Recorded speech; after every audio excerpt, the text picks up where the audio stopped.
Hola, buenas noches a todos. El día de hoy hablaremos sobre las lumbalgias en el paciente senil con el doctor Nicolás Durán Martínez y el doctor Daniel Gómez. Sabremos que los adultos mayores tienen una mayor predisposición de presentar dolores lumbares, ya que existe una relación con la degeneración a nivel de las articulaciones de la columna vertebral. Entre las causas más comunes de la lumbalgia nos van a presentar artrosis y estenosis vertebrales.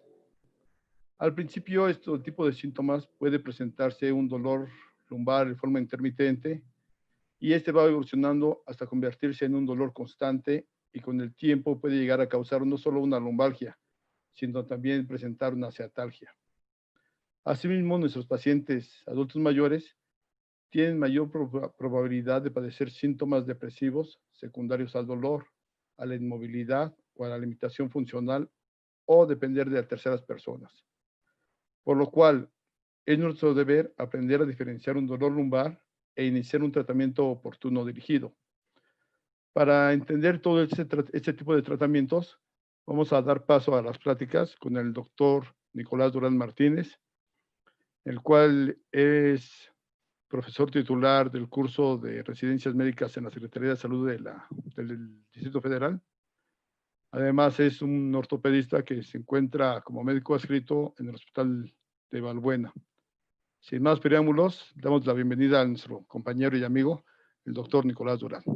Hola, muchas gracias. Es un placer para mí participar en este curso de dolor osteomuscular patrocinado por el laboratorio Italmex Megalabs.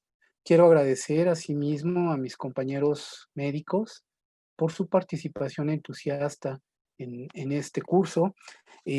Agradezco también al laboratorio Italmex Megalabs y agradezco a la agencia Miramar por ayudarnos, por facilitarnos y permitirnos llevar este curso a cabo.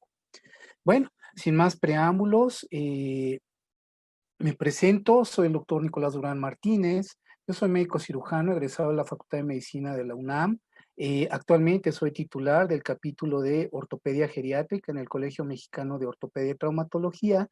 Realizo mi práctica privada en el Hospital Centro Médico de Alinde y mi práctica institucional en el Servicio de Ortopedia Dr. Luis Anaya Chávez del Hospital de Valbuena de la Ciudad de México y realizo algunas otras actividades en el ámbito docente.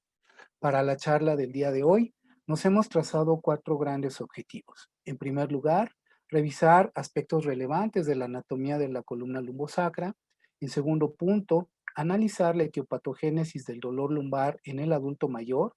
En tercer lugar, comentar cuáles son los hallazgos clínicos y de los estudios de imagen que realizamos cuando evaluamos a un paciente con dolor lumbar. Y por último, revisar el abordaje terapéutico. En este punto es importante señalar que vamos a hablar de tratamientos conservadores, no vamos a hablar en absoluto de tratamientos quirúrgicos. Quiero aclarar este punto para que no haya alguna situación más adelante. A manera de entrada, debemos de recordar que la columna es una estructura osteoarticular compleja. Es el sitio de origen de uno de los síntomas más incapacitantes que afecta al ser humano, que es el dolor lumbar. El dolor lumbar es una de las principales causas de incapacidad laboral en el grupo etario entre los 40 a 60 años a nivel mundial. Por lo tanto, destaca la importancia de hacer un estudio y un análisis de esta patología tan frecuente en el ser humano. A manera de recordatorio, la columna vertebral es un complejo osteoarticular complejo. Está formado por la unión de 24 piezas móviles, las vértebras. Se divide en 4 regiones y la región de nuestro interés está aquí. La región lumbar, representada por 5 vértebras lumbares con sus discos intervertebrales. Los medios de unión de los cuerpos vertebrales o de estas piezas son 2.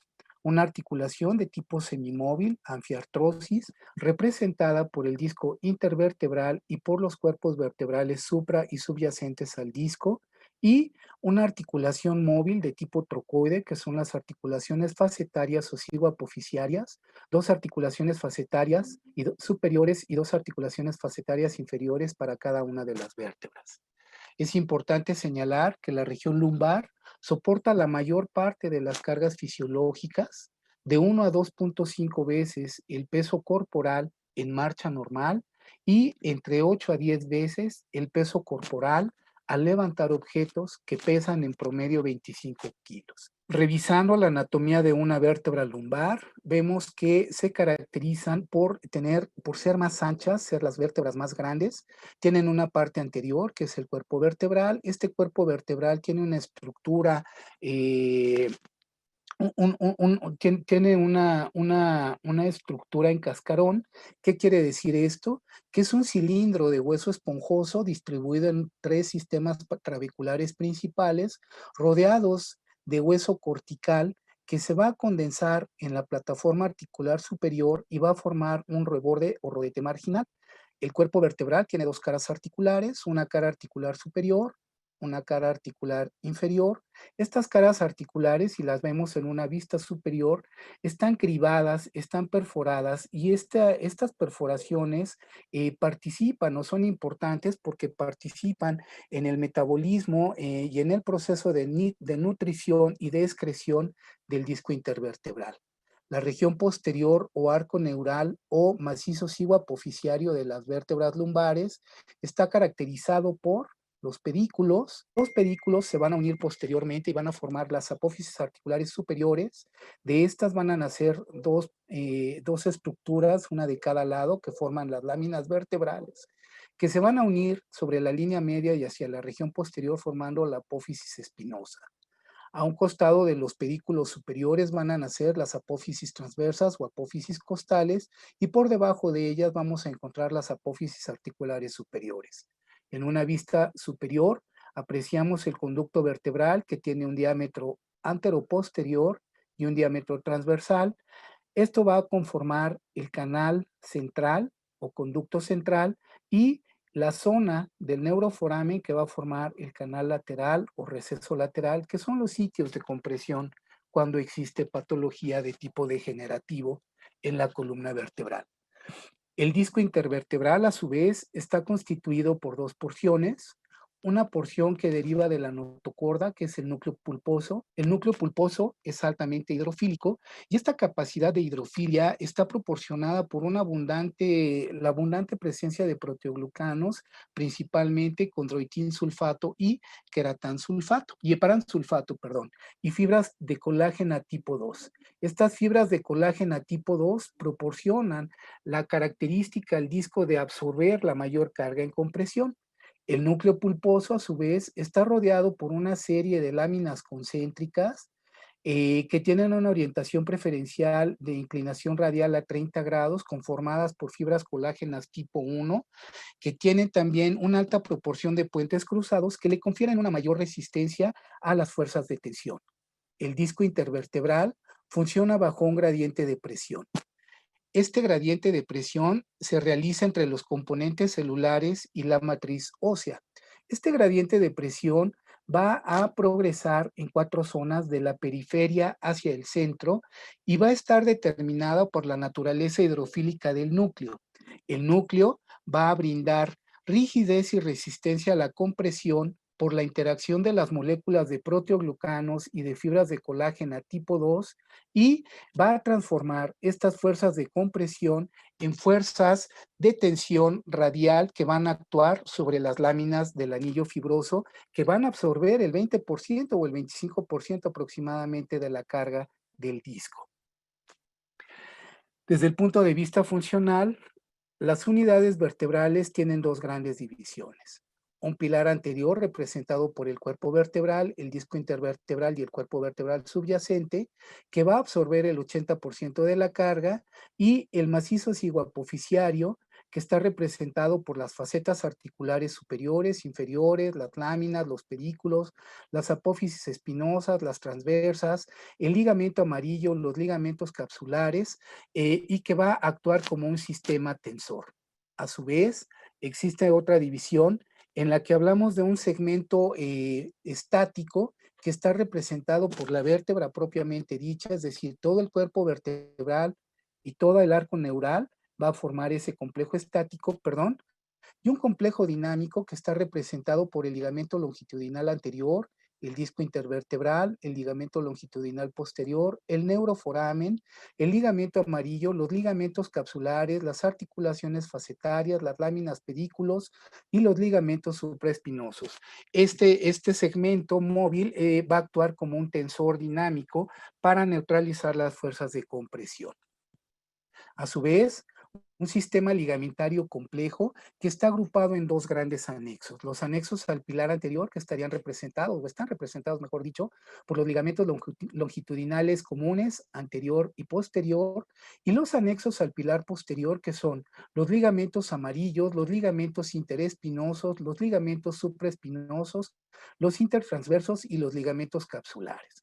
Los ligamentos capsulares son importantes porque las facetas articulares absorben hasta un 40% de la carga en extensión cuando la columna tiene un pinzamiento intersomático, se transfiere la carga del segmento del segmento anterior hacia el segmento posterior y esta absorción de carga es la que va a llevar a la inestabilidad finalmente de la columna lumbar. En la articulación lumbosacra, esta es una zona de alta tensión en donde se concentra una cantidad importante de fuerzas. Existe una tendencia natural del cuerpo vertebral de L5 a desplazarse hacia adelante y a desplazarse hacia abajo, y esta tendencia está determinada por la inclinación que tiene la vértebra sacra. ¿Cómo se elimina o qué mecanismos tiene el organismo para disminuir esta tendencia a este desplazamiento? Bueno, pues las articulaciones facetarias que van a formar un enroque o se van a enroscar, un encastre, mejor dicho, en las articulaciones facetarias que van a impedir este movimiento.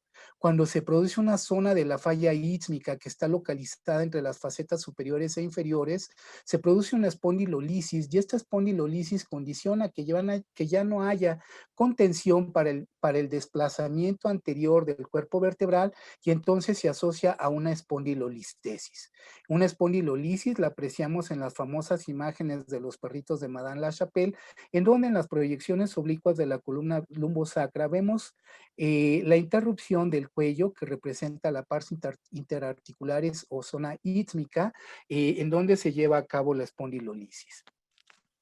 A su vez, los grupos musculares de la columna vertebral también son sitio de origen de dolor lumbar y estos están agrupados en tres grandes grupos. Un grupo de músculos posteriores que tiene tres fascículos o tres subgrupos.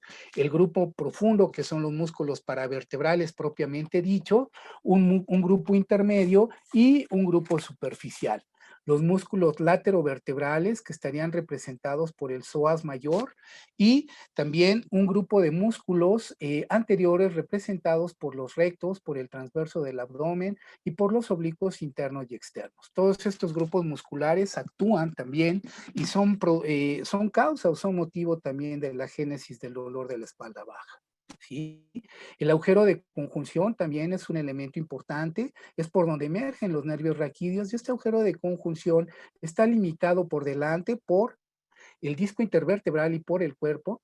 Por detrás se encuentran delimitados por las articulaciones facetarias y por los ligamentos amarillos, y por arriba y por debajo por los pedículos supra y subyacentes. Como vemos entonces, las raíces nerviosas emergen en esta forma y cuando nosotros hacemos una exploración del nervio ciático con la maniobra de la SEC, el estiramiento o el recorrido que tiene que hacer la raíz nerviosa es lo que produce el dolor.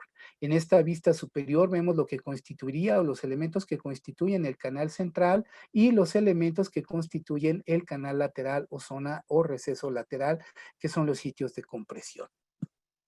¿Cuáles son los problemas que enfrentamos cuando tenemos a un paciente con dolor lumbar? Primero, debemos de realizar un diagnóstico apropiado en el menor tiempo posible. ¿Por qué? Porque debemos de evitar que este paciente se vaya a la cronicidad. Si nuestro paciente se va a la cronicidad, aumenta el sufrimiento del enfermo y también aumentan los gastos que derivan de esta atención.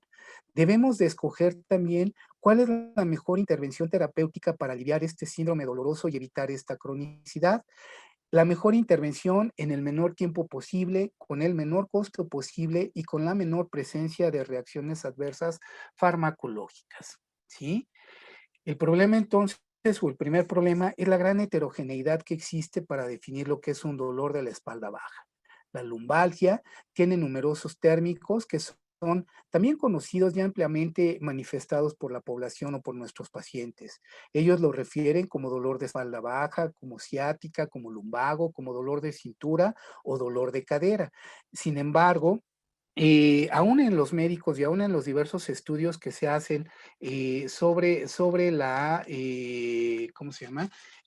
Sobre la génesis o sobre las principales características epidemiológicas de la lumbalgia, la diversidad de términos es lo que genera mucha confusión al momento de analizar todos los factores que se identifican en estos estudios. En el 2011, el grupo de trabajo en nuestro país que realizó la guía de práctica clínica para el dolor lumbar define al dolor lumbar como la presencia de dolor o malestar en la zona lumbar, localizado en el borde inferior de las últimas costillas y en el pliegue inferior de la zona glútea. Puede o no irradiar a una o ambas piernas, va a comprometer estructuras osteomusculares y ligamentarias y puede o no limitar funcionalmente al paciente, dificultando la realización de sus actividades de la vida habitual o de la vida diaria y que pueden causar ausentismo laboral. Esta definición ha sido ampliamente aceptada a nivel mundial, es referida por varios autores.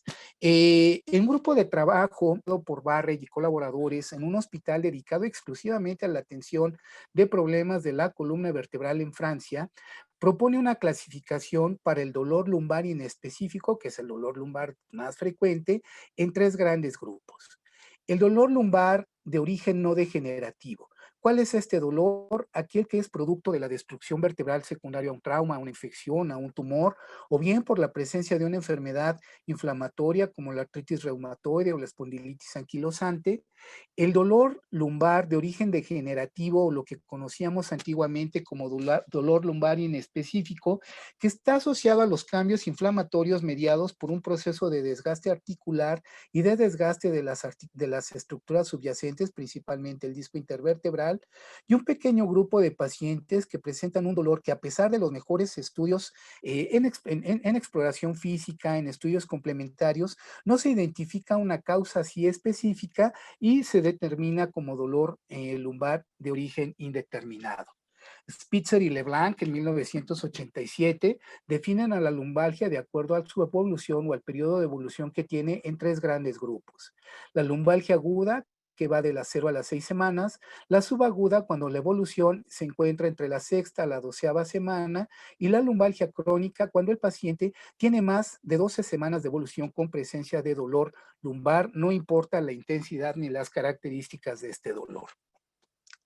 Desde el punto de vista epidemiológico, la lumbalgia representa un problema de salud pública muy importante. Ya vimos que es la primera causa de incapacidad global en el grupo entre 40 a 60 años de edad. Se calcula que aproximadamente hasta 2/3 partes de la población global puede llegar a tener en algún momento de su vida un dolor lumbar, por lo que la prevalencia de vida para las personas para que desarrollemos dolor lumbar es bastante elevado, entre un 60 a un 80% de probabilidad. El dolor lumbar genera o es la principal causa de la pérdida de días laborales año, y también puede presentarse en todos los segmentos de edad. Puede iniciar en edades tempranas de la vida, en la infancia, y hacerse patente en los últimos años o en el adulto mayor, en donde es una causa muy frecuente de dolor. En términos generales, en más del 90% de los casos de dolor lumbar agudo, este va a remitir en un periodo no mayor de 6 semanas, o sea, estaríamos hablando de un dolor lumbar agudo. Sin embargo, existe un pequeño porcentaje o una pequeña proporción de pacientes en que este dolor se va hacia la cronicidad. Al irse hacia la cronicidad, la intensidad del dolor y la discapacidad funcional que genera condiciona que los pacientes busquen atenciones. Muchas veces estas atenciones tienen una escasa práctica, una escasa evidencia científica, y la mayoría de ellas son costosas e ineficaces. La cronicidad se va instalando de manera progresiva en los pacientes y va generando también un incremento en los costes de atención secundaria y una merma en la salud general del paciente por la presencia del dolor lumbar mismo, por la presencia de inmovilidad, síndromes o síntomas de tipo depresivo y otros problemas que se van agravando conforme va pasando el tiempo. Hace ya algunos años en Estados Unidos, el sistema Medicare, en un estudio que se hizo en su población cautiva, determinó que el dolor lumbar ha generado un impacto importante en el aumento en los costes de atención de los pacientes que lo presentan. Se observó un incremento en los costes en los costes y en la realización de procedimientos de infiltraciones facetarias y de infiltraciones epidurales en un 629% y en la prescripción de opiáceos hasta en un 423%. Asimismo, se incrementó el número y los costes de resonancia magnética indicadas para la presencia de dolor lumbar muchas veces sin indicación precisa. Y también incrementó el número de procedimientos quirúrgicos y los costes de los mismos. Y todo esto sin tener una repercusión positiva en disminución del dolor ni en la recuperación funcional del paciente. ¿Qué pasa en nuestro país? ¿Qué pasa en México? Tenemos dos grandes ramas de estudio, una que se hizo en un medio privado y una que se hizo en un medio público, más o menos la misma edad, el mismo promedio de edad, la mayoría de los casos fueron mujeres. En un medio privado, la mitad de los casos fueron lumbalgias clasificadas como agudas y en ellas el trauma, los eventos mecánicos y algunos procesos infecciosos fueron los causales de este dolor. Pero para la lumbalgia crónica, que representa casi también la mitad de este grupo de pacientes, la principal causa fue degenerativo, seguido de traumas por fracturas, por fragilidad, principalmente por osteoporosis y, ojo, muy importante, pacientes que tienen el antecedente de una cirugía de columna previa.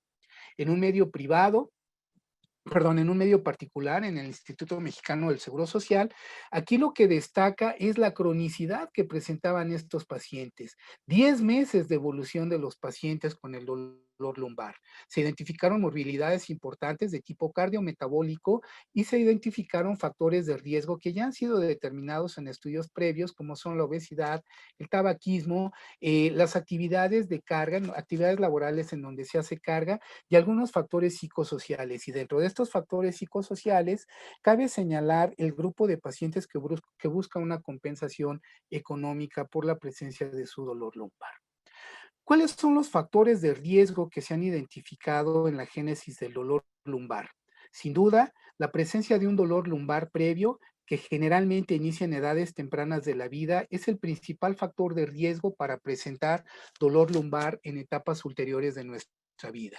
La realización de actividades lúdicas y actividades laborales en posiciones repetitivas o en posturas prolongadas también es un factor importante. Actividades laborales en donde las personas están expuestas a efectos vibratorios por las herramientas que manipulan también generan o son factor de riesgo para desarrollar dolor lumbar.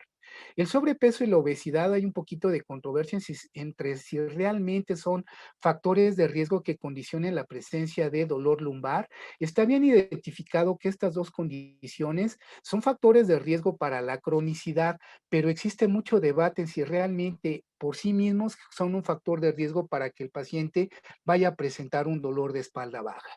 Sin duda, el tabaquismo, por los efectos nocivos en la combustión del tabaco que le pega a muchas células óseas y que le pega también al disco intervertebral, es un factor de riesgo muy importante. El sedentarismo asociado a la toma de posiciones viciosas, de actitudes viciosas que genera una hipotrofia muscular, una falta de actividad muscular paravertebral, abdominal, lateroabdominal y de la musculatura en general, pues es un factor de riesgo muy importante también identificado y algunas situaciones psicolaborales que ya habíamos comentado.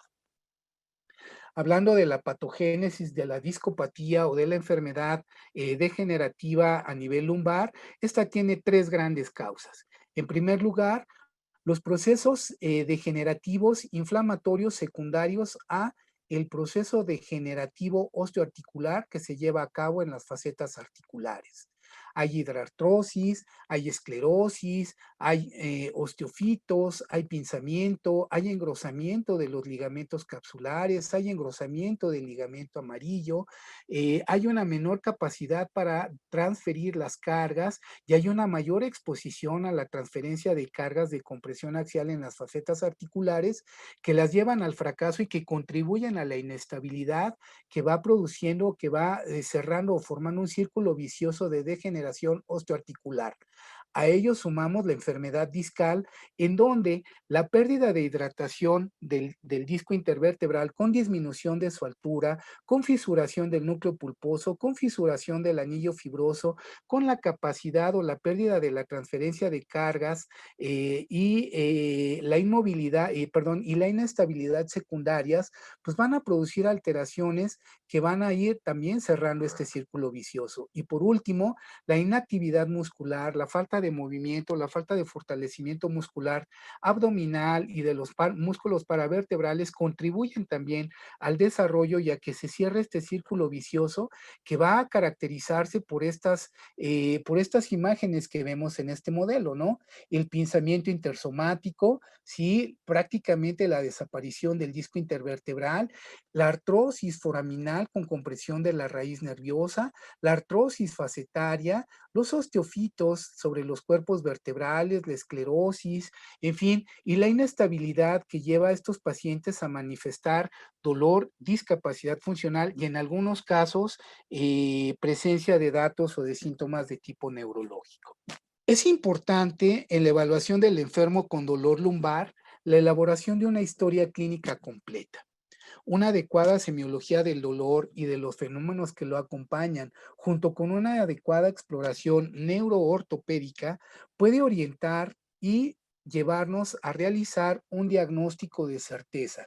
Si bien es cierto que se refiere que el diagnóstico de certeza solo se puede realizar en términos generales en un porcentaje muy bajo, es importante que hagamos uso de esta herramienta clínica. Debemos de hacer un uso juicioso de los estudios de apoyo de imagen. En general, no se recomienda la realización de estudios radiográficos en casos de pacientes que presentan dolor lumbar agudo o que tienen un dolor crónico que presenta periodos de recurrencia en donde remite, exacerba, pero que no tiene síntomas neurológicos. ¿Cuándo debemos indicar la realización de estudios de apoyo? Pues cuando el paciente tenga lo que llamamos banderas rojas. Las banderas rojas son situaciones patológicas que nos hablan de enfermedades sistémicas o de compromisos vertebrales por destrucción ósea, por tumores, por traumatismos, por infecciones, por cirugías recientes, o bien la presencia de un déficit neurológico progresivo o grave, principalmente la presencia de retención urinaria de anestesia en silla de montar en la zona perineal, que nos hablaría del establecimiento de un síndrome de cola de caballo. En estos casos, el estudio o el apoyo con estudios de imagen o la realización de estos estudios está indicado. Una vez que hemos revisado a nuestro paciente y que podemos nosotros y que hemos identificado los factores de riesgo, ¿sí? Podemos nosotros establecer así en términos generales cuál es el origen del dolor. Y entonces, en el 97% de los casos del dolor de espalda, el origen es mecánico, ¿sí? Seguido de un esguince lumbar y de una espondilosis en los casos de dolor lumbar agudo. Cuando el dolor lumbar es crónico, la espondilosis y la hernia discal asociada a estenosis del canal o a espondilolistesis y espondilolisis e inestabilidad son quizá las principales causas. Un porcentaje bajo de pacientes tiene un dolor lumbar de origen visceral originado en los órganos intrapélvicos y los pacientes y otro grupo de pacientes que tienen un dolor no mecánico que afortunadamente representan menos del 1% y que generalmente están asociados a neoplasias. Y aquí en la población adulta mayor, pues pensar siempre en las neoplasias de origen metastásico, aunque también hay unas neoplasias de origen primario que afectan la columna vertebral. En la exploración física del paciente es importante evaluar su postura, la actitud, el tipo de marcha que presenta, la alineación que presenta en el sano coronal y sagital, los arcos de movilidad, evaluar el estado de la superficie en busca quizá de manchas café con leche o determinar la presencia de una escoliosis como en este paciente.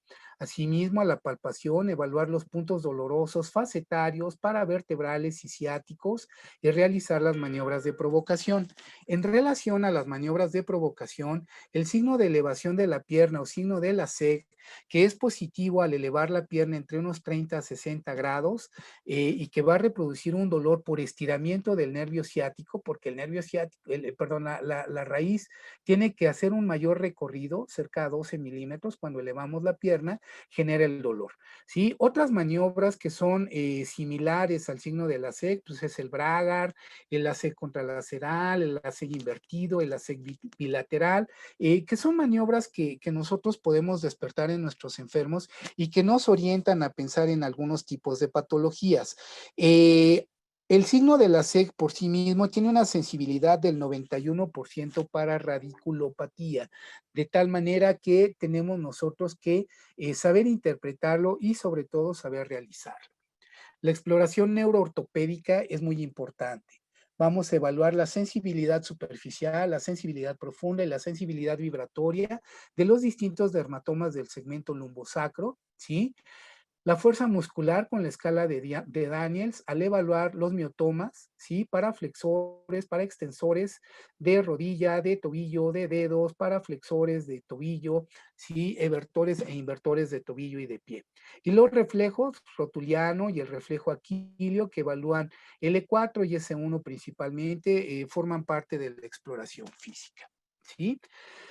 Diversas asociaciones de médicos en Estados Unidos de Norteamérica, como la Academia Americana de Anestesiólogos, la Academia Americana de Médicos de Urgencias, la Academia Americana de Médicos Familiares, la Sociedad de Cirugía Vertebral, de Cirugía de Columna de Norteamérica y la Academia Americana de Medicina Física y Rehabilitación recomiendan estas prácticas para la elección o la determinación de estas prácticas para una mejor atención en nuestros pacientes. Se remarca mucho el evitar los estudios de imagen como resonancia magnética, tomografía o radiografías para el dolor agudo sin que tenga banderas rojas. Evitar también los estudios de imagen de columna lumbar en las áreas de urgencia para los adultos con un dolor de espalda baja de origen no traumático, a menos que el paciente presente un déficit neurológico severo o se sospeche una enfermedad subyacente con compromiso sistémico. No realizar nuevamente imágenes para el dolor lumbar en la espalda, el dolor lumbar en las primeras 6 semanas, a menos que estén presentes las banderas rojas. Ya vimos cuáles son estas banderas rojas y no se recomiendan tampoco los estudios avanzados de imagen como la resonancia magnética principalmente en las primeras 6 semanas en pacientes con un dolor agudo no específico en ausencia de banderas rojas. Por último, la Academia Americana de Medicina de Rehabilitación y Terapia Física recomienda no prescribir opiáceos para el dolor agudo sin hacer antes una evaluación y escoger alternativas menos agresivas para la evaluación del paciente. La realización de estudios simples de radiografías, entonces, está limitada y en presencia de las banderas rojas que habíamos comentado. Estas proyecciones radiográficas en AP y en lateral, obviamente, no son de una persona adulta mayor. Vamos a evaluar las formas, las articulaciones cigoapofisiarias, superiores, inferiores, cuerpos vertebrales, transversas, espinosas, pedículos, la altura de los cuerpos vertebrales, los espacios intervertebrales, los agujeros de conjunción, las apófisis espinosas. Todo esto es lo que nosotros tenemos que evaluar en una radiografía simple, ¿sí? Esta es una radiografía ya propiamente de un adulto mayor, en donde vemos que el balance sagital está perdido, hay una escoliosis de nuevo hacia la izquierda, con pinzamientos intersomáticos, con formación de osteofitos, prácticamente los osteofitos están uniendo los cuerpos vertebrales, y hay inestabilidad, como vemos aquí, una espondilolistesis entre L4 y L5 con una artrosis foraminal importante.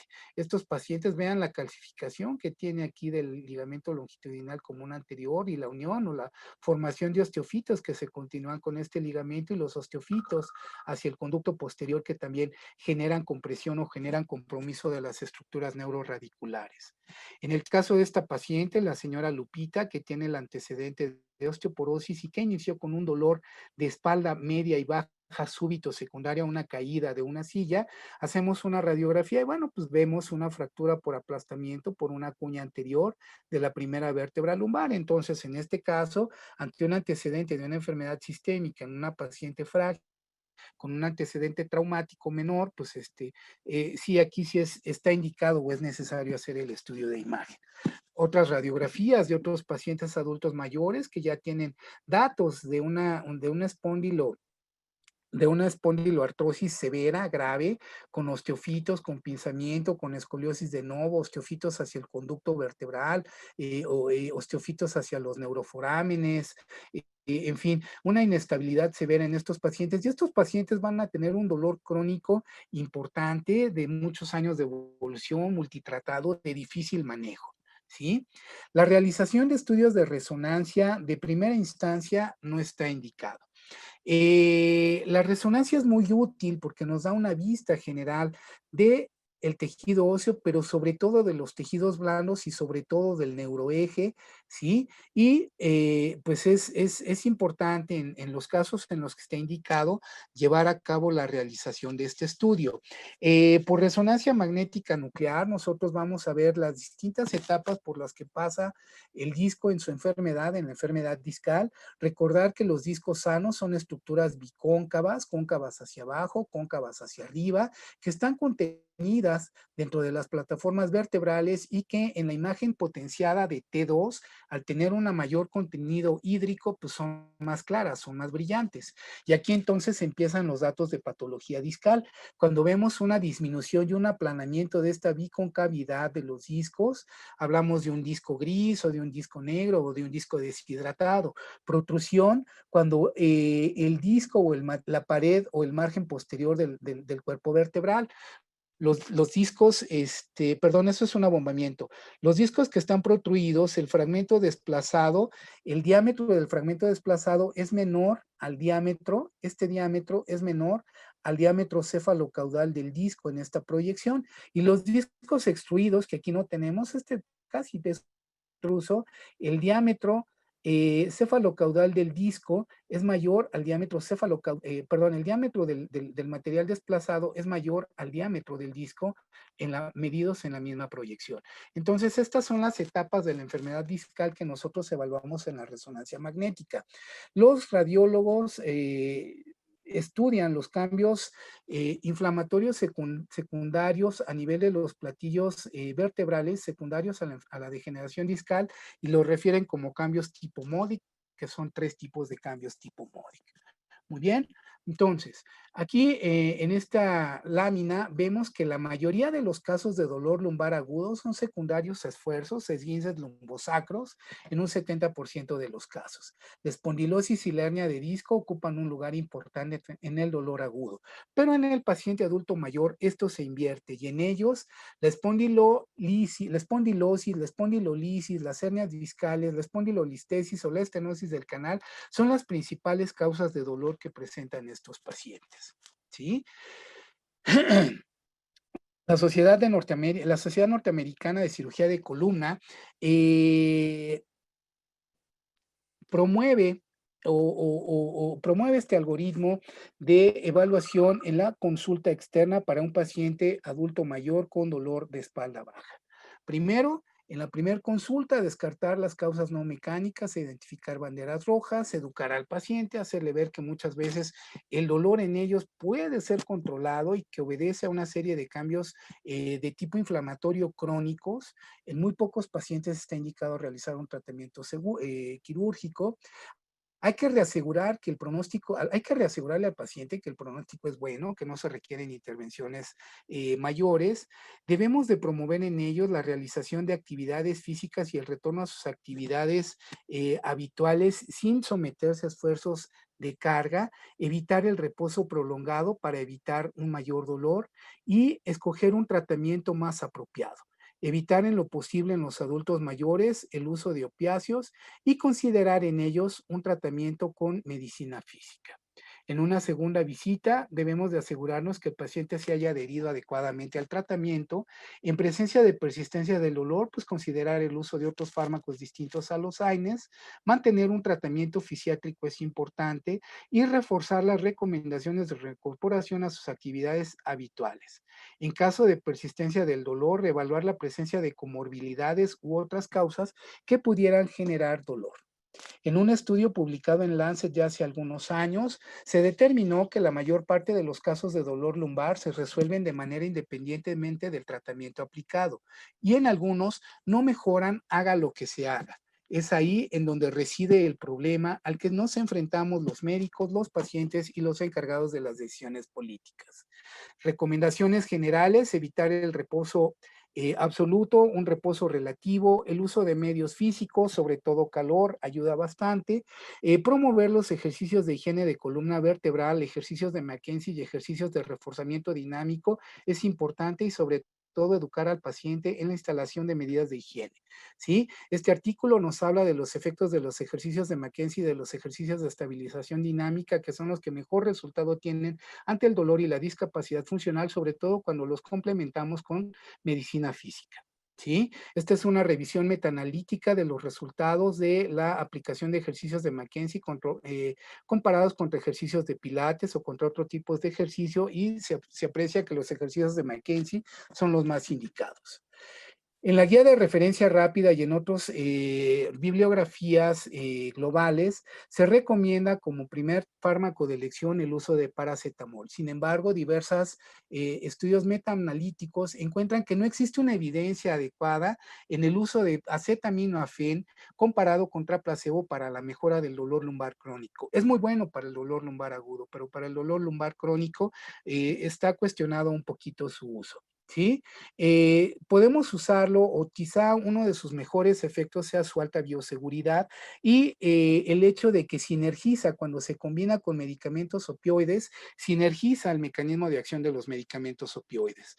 Los analgésicos antiinflamatorios no esteroideos, no existe un analgésico de este grupo que sea más efectivo que otros. En general, todos comparten las mismas reacciones adversas medicamentosas, se recomiendan por ciclos cortos y en el paciente adulto mayor con la conducta de la mitad de la dosis en el mitad del tiempo indicado. ¿Sí? El uso de opiáceos, opiáceos débiles, cuando existe una falla con, con el manejo de los dos fármacos previamente mencionados. En el adulto mayor debemos de ser muy cautos con las reacciones adversas medicamentosas que presentan, sobre todo con la depresión ventilatoria y con la constipación que tienen los pacientes. Y bueno, por ejemplo, el tapentadol, que es el que está teniendo un poquito más de auge y que se prefiere la terapia de tapentadol contra terapias, en este estudio comparado tapentadol con pregabalina y lo compararon también contra tramadol. Sin embargo, yo considero que la mezcla de tapentadol pregabalina o tramadol pregabalina es un bombazo para el paciente adulto mayor. ¿Sí? Otros fármacos como los antidepresivos tricíclicos, los miorelajantes musculares están indicados. Los miorelajantes musculares, vigilar las reacciones adversas, generan en algunos de ellos, en algunos pacientes síndromes serotoninérgicos, en algunos otros disminución transitoria de la tensión arterial. Entonces, hay que tener mucho cuidado cuando evaluamos a un paciente adulto mayor y prescribimos estos medicamentos, ¿sí? El Colegio Americano de Médicos Familiares recomienda estas guías o estos puntos para una mejor práctica, ¿sí? Recalcamos no realizar estudios de imagen a menos que existan banderas rojas. Los AINES, los opiáceos y el topiramato son más efectivos que el placebo en el corto plazo para el dolor crónico. Aquí podemos usarlos en nuestros adultos mayores. El acetaminofén, los antidepresivos, excepto la duloxetina, los parches de lidocaína tópica o los TENS, pues no demuestran más beneficio que el placebo en los estudios metaanalíticos para el dolor lumbar bajo. Sin embargo, son ampliamente utilizados. Debemos siempre considerar referir al paciente a terapia física. Esto contribuye mucho a la mejora del enfermo y la educación médica del paciente para que entienda que este dolor puede manejarse, que va a tardar mucho tiempo, que vamos a tardar mucho tiempo en poder obtener un control del dolor, pero que el tratamiento quirúrgico se reserva para casos muy especiales y ya hablaremos en otra ocasión de los diversos tratamientos quirúrgicos. Las inyecciones epidurales, las inyecciones facetarias también es una parte del complemento del armamento terapéutico del que poseemos. Son muy importantes, alivian mucho el dolor en muchos pacientes, sobre todo cuando hay presencia de un síndrome facetario. Tiene indicaciones muy precisas, hay que hacerlo bajo guía fluoroscópica idealmente y bueno, pues se requiere un entrenamiento adecuado para poder nosotros hacer estas medidas terapéuticas. Bueno, sin más, los dejo con esta cita de René Descartes y espero que haya sido de su agrado esta pequeña charla. Muchísimas gracias. Bueno, después de esta excelente plática del doctor Nicolás Durán Martínez, pasamos a la siguiente plática del doctor Alfonso Daniel Gómez, el cual es un amigo que es médico adscrito al servicio de ortopedia en el Hospital Enrique Cabrera. Entonces damos paso a su plática del doctor Alfonso Daniel Gómez. Hola, muy buenas noches. Gracias al laboratorio Italmex Megalabs por invitarnos a formar parte de este ciclo de charlas. Y bueno, vamos a hablar de cuando ya fallamos en el diagnóstico y en el tratamiento de la osteosarcopenia. Pues bien, vamos a tratar entonces la consecuencia de no haber diagnosticado y tratado de una forma adecuada y pronta a este problema. Vamos a abordar entonces las fracturas toracolumbares y su diagnóstico, así como su tratamiento. Bien, ¿por qué tenemos que hablar de las fracturas toracolumbares? Bueno, en Estados Unidos se estima que 9.9 millones de personas van a tener osteoporosis y de estas 43.1 millones adicionales van a tener baja densidad ósea, lo cual va a hacer una susceptibilidad mayor a presentar fracturas. La fractura vertebral a nivel toracolumbar es el sitio donde se presentan la mayor parte de las fracturas relacionadas con la osteoporosis, seguidas de las fracturas de la cadera y seguidas de las fracturas del radio. Este dato es muy importante. Se habla de que 50% de un total de 1.5 millones de fracturas en los Estados Unidos osteoporóticas van a pertenecer a las fracturas toracolumbares. Wu y colaboradores en su estudio encontraron que un tratamiento quirúrgico versus no quirúrgico para las fracturas vertebrales en los pacientes que tenían una osteopenia revisaron un metaanálisis y ellos encontraron que el tratamiento quirúrgico contra el no quirúrgico representaba una opción mucho mejor. Bien, aunque sabemos que la mayor parte de estas fracturas van a sanar aún sin conocimiento o manejo del médico ortopedista, entre el 15 al 35% de estas fracturas van a provocar secuelas adversas, las cuales van a incluir dolor crónico, una función torácica y lumbar deficiente, una disminución del apetito, una deformidad cifótica a nuestro paciente, fatiga, un déficit neurológico con su inmovilidad resultante. Hablando de nuestros pacientes de la tercera edad, un dolor crónico es muy importante en el estado anímico del paciente, en su movilidad, y esta movilidad puede ser causal de enfermedades cardiorrespiratorias y tener a nuestro paciente al borde de la muerte. De aquí que es muy importante clasificar y encontrar el dolor y la causa del mismo. La siguiente, por favor. El riesgo que se estima de por vida de adquirir una fractura a nivel de la columna vertebral, la cadera o la muñeca, que son los lugares de mayor aceptación de fracturas osteoporóticas, después de los 50 años, va a ser 40% en las mujeres, es decir, del total de personas mayores de 50 años, en mujeres el 40% va a tener alguna fractura en este tipo de, alguna región anatómica, y el 13% para los hombres. Ya sabemos que los hombres tienen menor disminución de la calidad ósea que las mujeres. La mayoría de las fracturas osteoporóticas van a ocurrir después de caídas menores. En nuestros adultos mayores no necesitamos impactos de alta energía para producir fracturas. Y el 80% de las fracturas, recordemos que se dan dentro del hogar. De aquí la importancia de diagnosticar de forma precisa y pronta este tipo de lesiones. La que sigue, por favor. Aunque sabemos que solo aproximadamente el 30% de las fracturas vertebrales se va a reconocer en el momento de la lesión, la mayoría de las fracturas que son silenciosas o pasan clínicamente silenciosas van a restablecerse, van a curar sin secuelas adversas. La etapa aguda del dolor va a ser de las 2 a las 3 semanas. Aquí el paciente va a referir que me duele. Muchos pacientes tenemos que tener en cuenta que se les olvida que se cayeron de sentón, que se pegaron y solo van a referir dolor. Entonces tenemos esta ventana de oportunidad de 2 a 3 semanas para tratar al paciente de una forma correcta. Sabemos que a medida que la parte anterior colapsada de esta fractura vertebral va a ir curando, el resto de carga de nuestra columna va a ir deformando en cuña el sitio de la fractura y va a tener como ende entonces nuestra deformidad sifótica. La que sigue, por favor. Además del dolor crónico en nuestros pacientes adultos mayores, tenemos que englobar otras patologías que generalmente no les prestamos atención en los pacientes jóvenes con traumatismos agudos. Hay alteraciones del sueño. Al tener alteraciones del sueño, el paciente no va a descansar de forma adecuada, va a tener presencia de depresión debido a la disminución de la movilidad. Recordemos que un paciente que tiene movilidad y que no es un paciente dependiente va a tener una calidad de vida adecuada. La autoestima se va a ver disminuida y por ende la calidad de vida va a ser mala. Estas son secuelas de las fracturas que se presentan en los adultos mayores.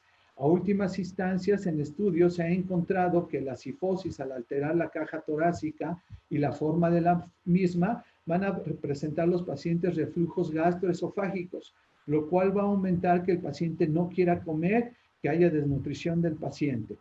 Las fracturas vertebrales también se van a asociar con un aumento de la mortalidad del paciente adulto mayor, y esto presumiblemente es debido a la función pulmonar restringida en la deformidad de la caja torácica. La que sigue, por favor. Pues bien, vamos a tocar algunos temas muy puntuales que ya el doctor Tena nos hizo favor de dar un abordaje de toda la anatomía toracolumbar. Vamos a saber que la región toracolumbar va a tener una estabilidad mecánica y una estabilidad neurológica. Denis ya hace muchos años en su trabajo clásico, donde dividía en las 3 regiones la columna toracolumbar, hablaba de la inestabilidad toracolumbar en 3 subgrupos. Él hablaba de que hay una inestabilidad mecánica, que es el primer grado, una inestabilidad neurológica, que es el segundo grado, y la unión de estas 2 forman el tercer grado. La estabilidad mecánica de la columna toracolumbar se va a evaluar si el complejo ligamentario posterior, que ya habló el doctor de toda la anatomía, está íntegro o no. Vamos a repasar que el complejo ligamentario posterior va a estar compuesto de un ligamento supraespinoso, un ligamento interespinosos, el ligamento flavum, las cápsulas y las articulaciones facetarias. Estas estructuras se van a ver alteradas si es que el complejo ligamentario posterior está dañado o no. Las radiografías siempre nos van a ayudar mucho también a tratar de forma indirecta de encontrar el daño.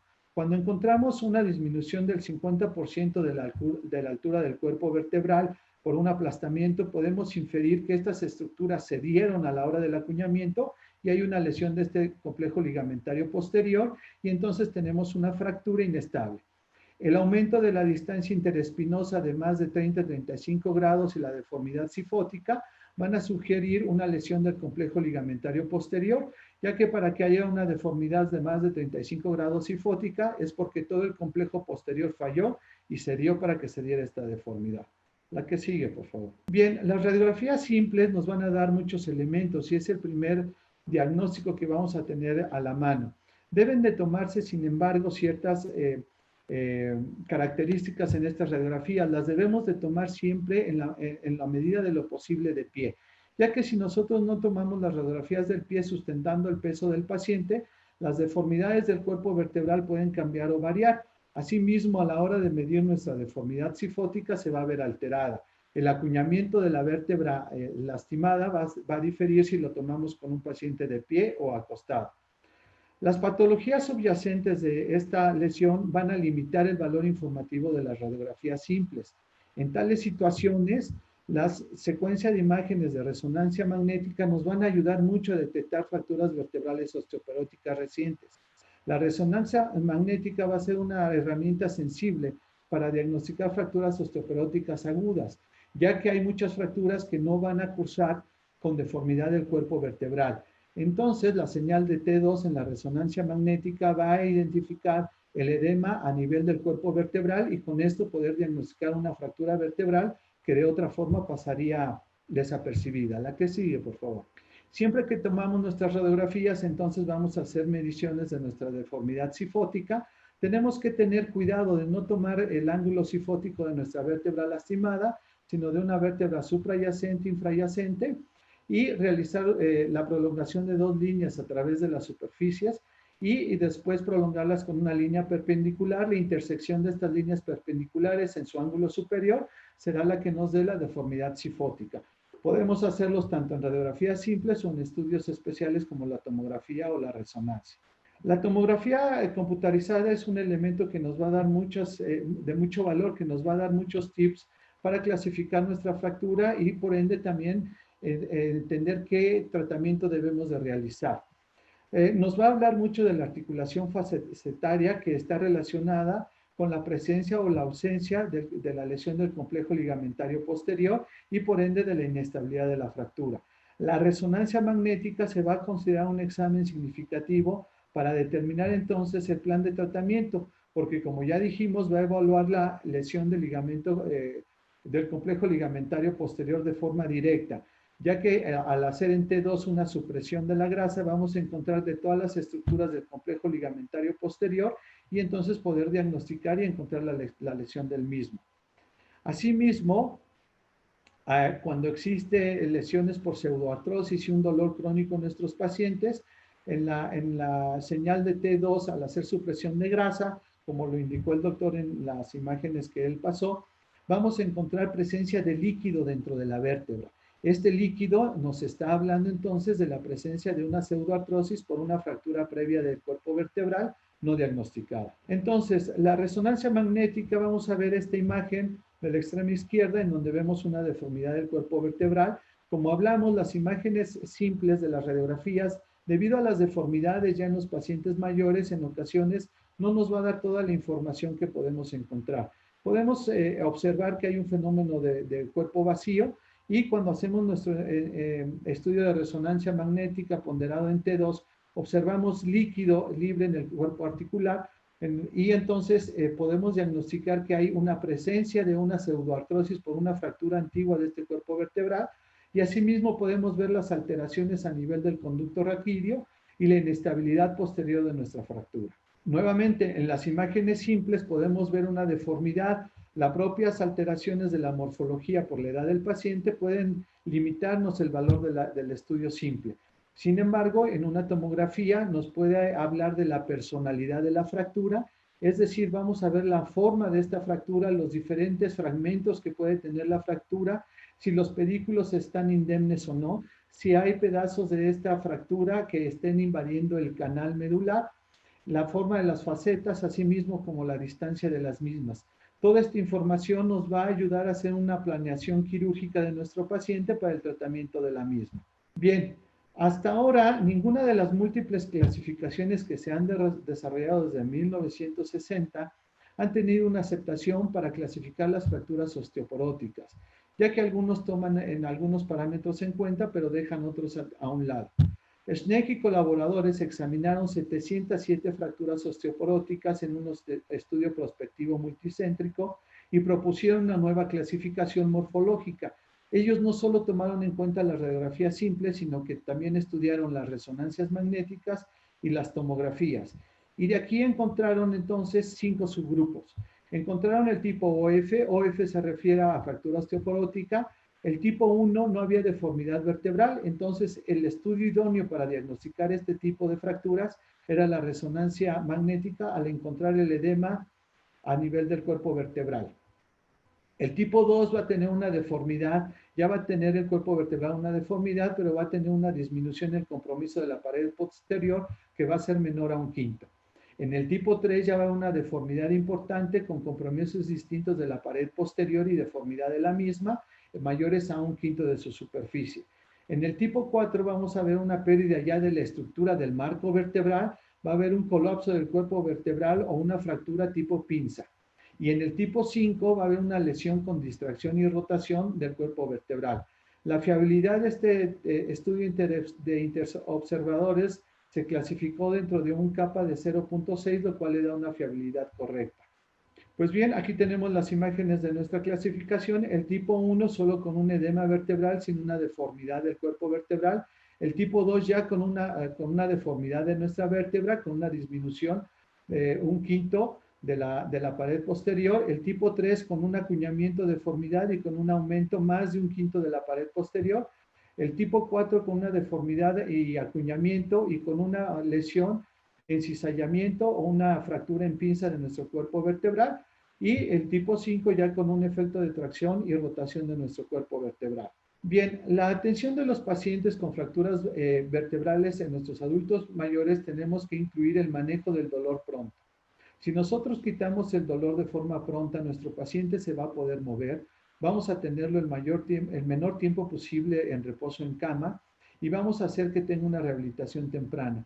Estos 3 parámetros son muy importantes en el tratamiento de las fracturas del adulto mayor, ya que las prolongadas estancias en cama nos van a hacer el fenómeno de gravedad cero con los consecuentes problemas cardiorrespiratorios por las estancias prolongadas en reposo, además de la pérdida de la fuerza muscular. Especialmente en la fase temprana es necesaria una analgesia efectiva, entonces, para poder lograr una movilización de nuestro paciente y, asimismo, evitar el tiempo prolongado en cama. Los analgésicos orales, como todos conocemos, nos ayudan a manejar el dolor. Sin embargo, en los pacientes mayores tenemos que cuidar qué vamos a usar y cómo lo vamos a usar. Tenemos todas estas herramientas para quitar el dolor. En pacientes con alteraciones cardiorrespiratorias por compromiso, tenemos que tener cuidado en el uso del tramadol. Sabemos que una dosis total la podemos hacer llegar hasta 200 miligramos al día.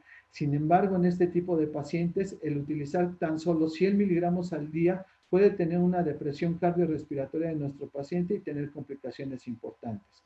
Asimismo, en los pacientes que tienen alteraciones cardíacas, con problemas de hiperpresión, con problemas que tienen hipercolesterolemia o dislipidemias, el uso del diclofenaco debe estar restringido.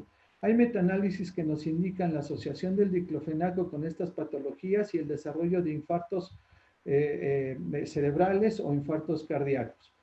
En pacientes con presencia de alteraciones renales y también en pacientes con alteraciones cardiovasculares, el uso del ketorolaco debe de estar restringido, ya que después de 3 a 5 días que es su uso seguro, podemos alterar la función renal y tener crisis hipertensivas o hacer insuficiencias renales agudas.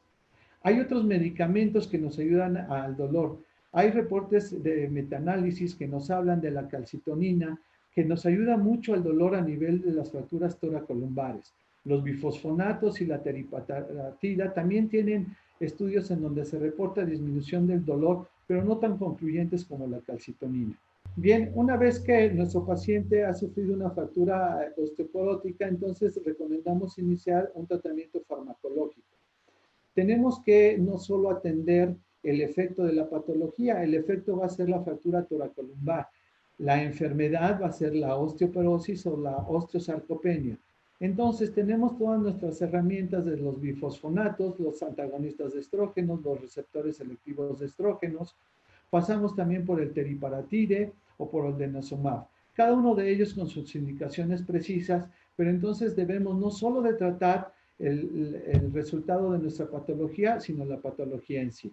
Asimismo, tenemos que buscar una ingesta adecuada de calcio y de vitamina D. Se habla que en las mujeres posmenopáusicas de 50 años o más, tenemos que tener una ingesta de 1 a 1.2 gramos al día de calcio y una ingesta de vitamina D de 800 a 1000 unidades al día.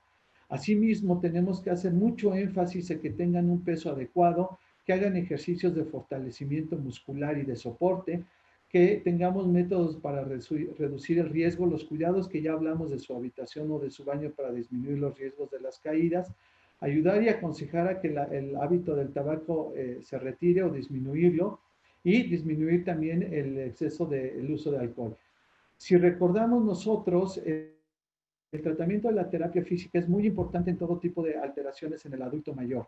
Los hombres son los únicos animales bípedos y esto se logra gracias a las curvaturas lumbares. Estas curvaturas lumbares se van a desarrollar gracias al que nosotros sostenemos nuestro peso, pero también al efecto agonista y antagonista de los músculos dorsales y ventrales, ya que si no hay este agonismo y antagonismo de esta musculatura, va a haber deformidades y no vamos a tener entonces una capacidad de marcha adecuada. De aquí que es muy importante la rehabilitación temprana en este tipo de pacientes. Bien, el manejo no quirúrgico.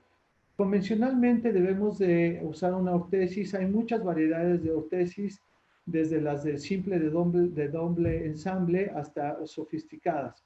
Pero nosotros tenemos que buscar que nuestra ortesis cumpla dos criterios. Primero, que nos permita tener una hiperextensión para un control del tronco adecuado.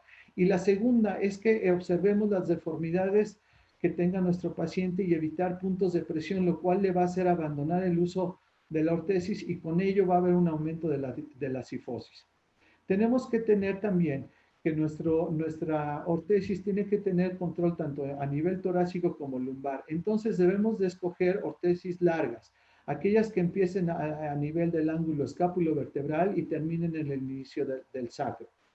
Una vez que el dolor agudo lo mejoramos, se aconseja que los pacientes deben de iniciar con los ejercicios de fortalecimiento del núcleo para el abdomen y los músculos paraespinales. Los estudios han demostrado que los programas de ejercicios estructurados para los pacientes de edad avanzada que tienen un periodo de tiempo estos ejercicios de forma adecuada, su densidad como su fuerza, y estos estudios también han reflejado que disminuye de una forma muy importante y en gran porcentaje el riesgo de nuevas fracturas.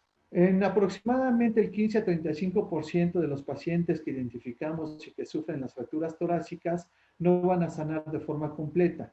Y es aquí donde nosotros debemos de intervenir. Debemos de iniciar con manejos simples y poco invasivos. La vertebroplastía percutánea es el método por el cual inyectamos cemento óseo hacia el cuerpo vertebral que está colapsado. Esto con la idea de darle un apoyo biomecánico para que no continúe con esa deformidad cifótica y ese colapso del cuerpo vertebral.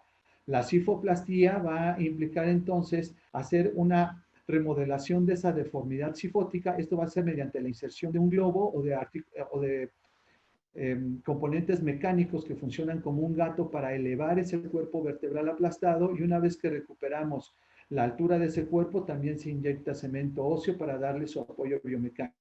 Bien, los estudios metaanalíticos que se han hecho comparando ambos procedimientos hablan de que los dos ayudan a disminuir de forma muy importante el dolor en nuestros pacientes. Sin embargo, la cifoplastía se reporta que puede llegar a ser hasta 10 o 20 veces más caros que el procedimiento de la vertebroplastía. Y que sus colaboradores realizaron un metaanálisis de 168 estudios para comparar ambos procedimientos de seguridad y eficacia, y demostraron que aunque ambas técnicas eran comparables en términos de alivio del dolor, el riesgo de nuevas fracturas fue del 17,9 para la vertebroplastía frente al 14,1 para la cifoplastía. Habla entonces de que la cifoplastía presenta menos riesgos de una nueva fractura. Asimismo, el riesgo de fuga de nuestro cemento fue mayor con un 19,7 para la vertebroplastía, comparado con la cifoplastía de solo 7,0%. Bien, ¿cuánto vamos a colocar de cemento en ese cuerpo vertebral colapsado? Se habla de un porcentaje del 13 al 16% del volumen del cuerpo vertebral. ¿Qué es eso? Aproximadamente de 4 milímetros a 6 milímetros de cemento óseo. En un metaanálisis reciente, Wu y colaboradores evaluaron la seguridad y la eficacia de las intervenciones quirúrgicas y no quirúrgicas para las fracturas osteoporóticas. y se consideraron 16 informes, 11 ensayos controlados aleatorizados, y observaron que el tratamiento quirúrgico fue el más eficaz para disminuir el dolor y no se observaron diferencias significativas a medio y largo plazo en la función física y la calidad de vida de los pacientes. Este es un esquema. En la imagen de la izquierda de su pantalla vemos la deformidad cifótica por una fractura. Hacemos entonces una vertebroplastía, que no es más que darle apoyo con cemento óseo a esa fractura colapsada. A diferencia de la cifoplastía, no tenemos también la deformidad cifótica, introducimos nuestras cánulas, nuestras guías y posteriormente un globo. El globo levanta ese cuerpo cifótico aplastado. Cuando encontramos ya que se ha alcanzado una altura permisible, introducimos cemento y damos un apoyo biomecánico para evitar que ese cuerpo se siga colapsando. Sin embargo, como nos hablaron en el reporte, la cifoplastía va a tener muchos elementos que lo hacen muy caro.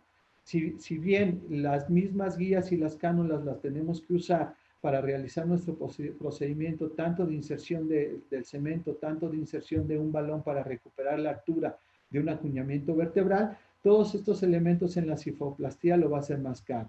Aun cuando es un procedimiento percutáneo, a nivel del pedículo encontramos el canal medular, que ya nos habló el doctor, con las estructuras neurovasculares.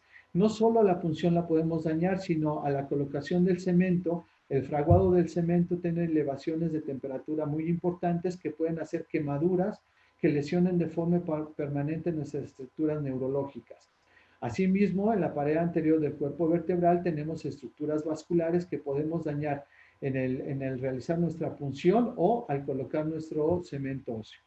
En las imágenes de la derecha vemos un cuerpo vertebral, la colocación de nuestras guías y posteriormente una cifoplastía en donde logramos tener una altura del cuerpo vertebral adecuada y después su apoyo biomecánico colocando cemento óseo. En la imagen de la derecha tenemos un paciente masculino de 78 años que nos refería a dolor.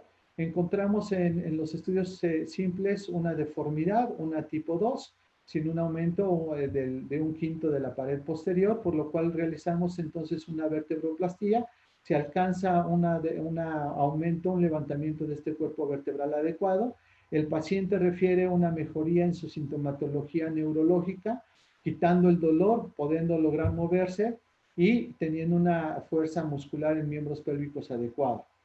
En la imagen inferior tenemos a un paciente con una deformidad o una fractura en tipo pinza, en el cual se realiza una vertebroplastía mal indicada. No tenemos que indicar las vertebroplastías en cualquier vértebra. Tenemos que ver qué vértebra es la dañada y en esa vértebra debemos de indicar la vertebroplastía. Aquí no está indicado por ningún modo hacer una vertebroplastía del cuerpo suprayacente y del cuerpo infrayacente. La cantidad de cemento se tiene que observar y no tenemos que tener estas fugas que pueden poner en riesgo las raíces nerviosas, el cono medular o las estructuras vasculares anteriores a nuestros cuerpos vertebrales. Las indicaciones de nuestros pacientes geriátricos es aquellos pacientes que tienen dolores crónicos y entonces encontramos pseudoartrosis vertebrales que va a dar una inestabilidad, un déficit neurológico, un dolor que no cede a los tratamientos con analgésicos. Encontramos entonces una vértebra colapsada, una deformidad cifótica que va a requerir un apoyo mecánico mediante elementos mecánicos con una instrumentación posterior. Ataque y colaboradores postularon que la inestabilidad en el sitio de la fractura es el factor principal que causa déficits neurológicos. Ojo con esta observación, es bien interesante. Generalmente cuando tenemos déficits neurológicos en una fractura, en fracturas en adultos jóvenes, por un mecanismo de alta energía, lo primero que vamos a buscar es si algunos fragmentos se protruyeron hacia el canal lumbar y esto está provocando entonces el déficit neurológico y buscamos ampliar ese canal raquídeo. Ataque y colaboradores encontraron que el déficit neurológico no está dado por los fragmentos o por la lesión a nivel del canal raquídeo. Va a estar dado por el compromiso hacia el complejo ligamentario posterior. Ellos en sus pacientes hicieron instrumentaciones posteriores largas y cortas, percutáneas y abiertas, y nunca buscaron fragmentos dentro del canal y nunca buscaron hacer una ampliación del canal o una revisión del canal, y todos los pacientes tuvieron una evolución, una recuperación neurológica adecuada. Entonces, el manejo de las fracturas vertebrales osteoporóticas puede ser complejo debido a la fisiología alterada de la vejez, las reservas funcionales deficientes, las conmovilidades de los pacientes, la disfunción cognitiva y la multifarmacia que puede tener nuestro paciente. Luego, entonces, tenemos que evaluar todos estos aspectos y tener, entonces, una meta con nuestro paciente. Le vamos a ayudar a que el paciente se mueva, vamos a tener una mejor calidad de vida del paciente y si lo que nosotros le ofrecemos no va a ser contraproducente para su vida y su estabilidad. La presencia de los cambios degenerativos como las artropatías facetarias, las articulaciones hipertróficas, la presencia de los osteofitos y las demás deformidades presentes en un adulto mayor van a dificultar de forma técnica realizar un abordaje ya sea abierto o percutáneo para hacer una instrumentación. El reconocer los pedículos y las articulaciones facetarias con todo ese proceso deforme, con todos los osteofitos, es de un reto para todos los cirujanos el poder encontrar el sitio exacto de la inserción. En muchas ocasiones esos pedículos están destruidos por el propio problema artrósico, donde es nuestra guía para introducir los tornillos transpediculares y esto representa problemas al realizar nuestra cirugía. En esta imagen de la izquierda vemos una paciente femenina de 78 años. Ella refiere un dolor, nunca encontró o dijo que se había caído, no recordaba, porque además eso pasa mucho con nuestros pacientes mayores, no recordaba haber tenido un traumatismo, sin embargo, lo único que refería era que tenía alteraciones en sus piernas. Decía ella que se le encorvaban solitas las piernas. Entonces tenía un déficit neurológico lumbar. Tenemos entonces una fractura a nivel del cuerpo vertebral de L3. Hacemos un estudio de resonancia magnética con una imagen en T2 con una supresión de grasa y entonces encontramos líquido libre a nivel de nuestro cuerpo vertebral, lo cual nos habla entonces de una fractura antigua y una pseudoartrosis, con el consecuente inestabilidad de nuestro complejo ligamentario posterior. Todo ello nos habla entonces de que es una fractura inestable que debemos de tratar de forma quirúrgica. Se hace una instrumentación corta con barras y tornillos transpediculares. La paciente recupera de forma importante la movilidad y fuerza de sus miembros pélvicos y el dolor, restaurando su vida y su calidad de vida. En la imagen de la derecha tenemos a un masculino de 80 años con una fractura a nivel de T12. Esta fractura se trata mediante una instrumentación larga. ¿Por qué larga? Porque la calidad ósea era muy mala. En muchas ocasiones, aunque contamos con tornillos transpediculares para esos huesos osteoporóticos, la fijación al cuerpo vertebral es todo un reto. De aquí que hizo un aumento de fijación con cemento óseo para tener una fijación de nuestros tornillos adecuada y tener nuestra instrumentación adecuada de nuestro paciente. Bien, entonces, en resumen, vamos a recomendar el manejo conservador para las lesiones tipo 1 y tipo 2, manejando el dolor, manejando ortesis adecuadas, manejando una rehabilitación temprana. Sin embargo, si por algún motivo vamos a decidir por un tratamiento quirúrgico, este debe de ser una vertebroplastía o una cifoplastía, no instrumentaciones posteriores. Para las fracturas tipo 3, tipo 4 y tipo 5, donde hay una inestabilidad del complejo ligamentario posterior, se debe de realizar una instrumentación posterior, ya sea larga o corta, ya sea percutánea o abierta.